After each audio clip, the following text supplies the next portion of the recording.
Hi there, it's me, Mary, and it's time for Let's Bake and Cook stuff. And today I am making Dutch oven no-knead bread. And when I say no knead, I mean no knead. But you do need it, but you don't need it. Get it? Anyway, we're gonna add, I have 2 cups of warm water here. I'm gonna add 2 1/4 teaspoons of active dry yeast. And the truth is, you don't even have to do this separately. This can be done all together, but I'm doing it separately because that's how I saw it. Okay, now we are going to put 2 cups of all-purpose flour, 2 cups of bread flour. You can use all 4 cups all-purpose or all 4 cups bread flour. So don't trip out on it if you don't have bread flour, if you don't have all-purpose. Just go ahead and use all of one. And I'm going to do one in the future with some wheat flour too. I always like adding wheat flour to my bread and stuff that's like bread. Okay, 1 tablespoon of just granulated sugar, 2 teaspoons of salt. You want to combine these. Okay, those are nice and good. Now we're going to make a little well here. Ooh.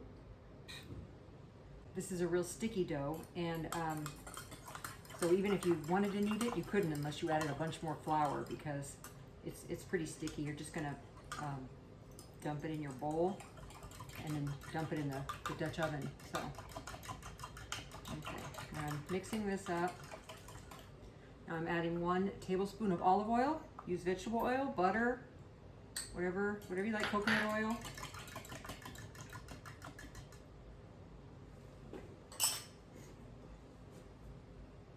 Pour this in the middle.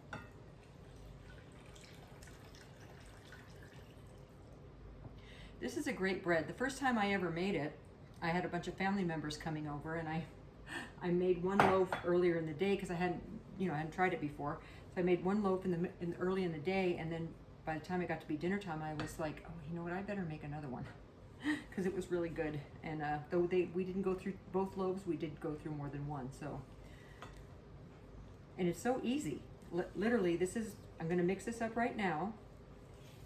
We're gonna put it in a container. It's gonna sit for an hour. Then you're gonna do what I'm doing here with the spatula. You're gonna just stir it up a little bit.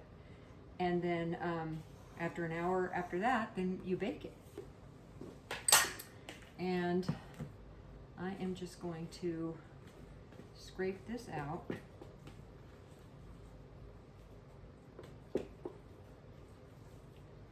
You can see how easy this is, seriously. Okay, now I have the Dutch oven has been heating in the oven for about a half an hour at 450 degrees. This is super hot, you guys, so don't touch it. In fact, I think I'm gonna leave those on there for that, just for safety. Okay, and now what I didn't do, what you should have done first, we're gonna put the dough out on the parchment. And this is just for easy cleanup. This is a real sticky dough compared to that one, so we'll see how these differ. Oh, no, I did them exactly the same. All right, we're gonna plop it right. Notice I took all 4 corners up so you don't spill any of it out. Putting it right here in the center. And this is where you can add some herbs if you want. If you wanted to put some rosemary or some thyme or chives or just anything on top of here. Just going to sprinkle a little bit of salt. 2 pinches. And we're going to put the lid back on. Remember, this lid is super hot, guys. It was in there at 450 for half an hour, so it's super hot. This is going to go in the oven at 450 for 30 minutes. Then we're going to take the lid off, and then it's going to brown. That'll help brown it, and we're going to put it in for another 10 to 15 minutes. And then in less than 1 hour, we're going to have a delicious loaf of no-knead Dutch oven bread. And when I say no knead, it doesn't mean you don't need it. It means you don't need it. 30 minutes at 450. Then we take the lid off.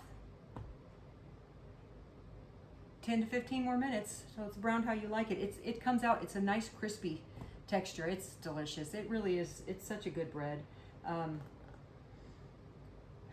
And it's easy. And so if you're out there and you're worried about trying to make bread and you haven't made bread before, this would be a good starter bread for you because it's super easy and you don't have to knead it, which kneading is no big deal. The big thing is just making sure you knead it enough. But that can also be done in your stand mixer too. I have some cinnamon rolls that I make. If you'd like to see me make those, put a comment down below. I make cinnamon rolls, and I don't knead them at all. I knead them completely in the stand mixer. I don't do any of that. I mean, you do a little bit because you're playing with it a little bit, but not like you do the whole kneading thing. You know what I'm talking about. Don't try to act like you don't. All right. Well, I'm going to see you back here in a few seconds for you, and it's going to be about 45 minutes for me. What did I say? It's going to be a few seconds for you and about 45 minutes for me. Yeah, that's the right way. If you're looking for something to click on, you can click on the like button. You can click on the subscribe button, hit that bell, and if you hit the bell, every time I have a video out, it'll alert you and let you know that I have one coming out. You don't have to hit the bell. It'll come up anyway if you subscribe. It'll come up in your subscriptions. But if you want to be notified, I know I have a lot of people that I subscribe to on YouTube, and I get a lot of notifications. So if you don't want to receive those notifications, don't hit the bell. But if you do, and you want to see more videos from me, and you would like to see, if you have any suggestions, please put them in the comments. I would love to hear them. I'd love to, read them. I guess I wouldn't be hearing them if you wrote them in the comments section. All right, I'll talk to you guys later. I'll be back in about 2 seconds. Okay, so check it out. Just have a few more seconds. It's been 30 minutes, or a few seconds less than 30 minutes. I normally just do this over there. Taking the lid off, you can see how it's come along so far. 15 minutes with the lid off, and that helps to brown it. And I wanted to show you this one. After 1 hour, it's only been 30 minutes, but after 1 hour, I'm going to stir this around. This is the one that I made with you. And then I'm just going to stir it with the spatula, just like as if I was still, making it for the first time. And then I'm going to put the lid back on, put it back over there, let it rise for another hour, and then do the same thing I did with this one. So, but I didn't want you to think you missed out on anything, because literally I'm just going to stir it with the spatula. Oh, I could show you. I'm just going to stir it like this. Just stir it. A lot of times, you know how some of the bread recipes, they say punch it down or whatever. We're doing this instead of that, and we're not doing, again, no kneading, right? So anyway, but that doesn't need to be done for another half an hour. So I'm going to leave this here. I actually got this container on the internet for doing bread, because you know how they say double in size? It's like, how do I know if it doubled in size?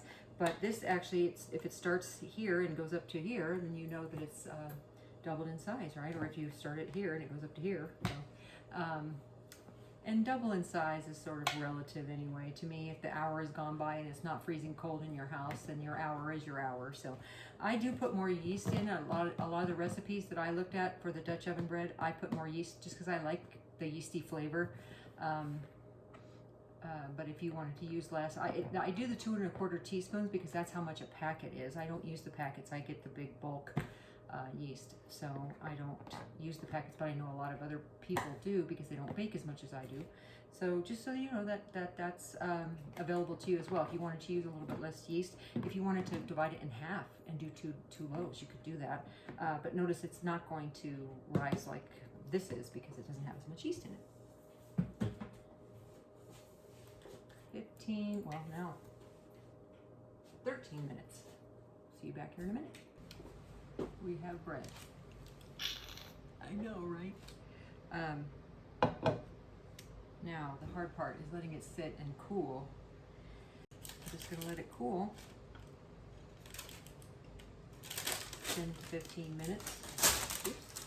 And then, let's see, you feel that? You hear that? I feel that. You hear that? It's crunchy. Listen. No, there's a nice little crunchy shell on there. It's going to be good. Well, I know it's going to be good anyway because I've already made it before, many times. All right, that's all I have for now. I'll be right back. Don't go away. Okay, here we are. It's still warm, but it's cooled enough. I'm gonna slice it. See how you can look at. That is a nice crunchy outside. Now that does soften up. By tomorrow, it won't be like that. Do you ever get that in a restaurant where it's all nice and crunchy on the outside and then nice and tender on the inside? Now see those air bubbles in there? That means we did it right. All right, try this at home. Let me know how you like it. Appreciate you.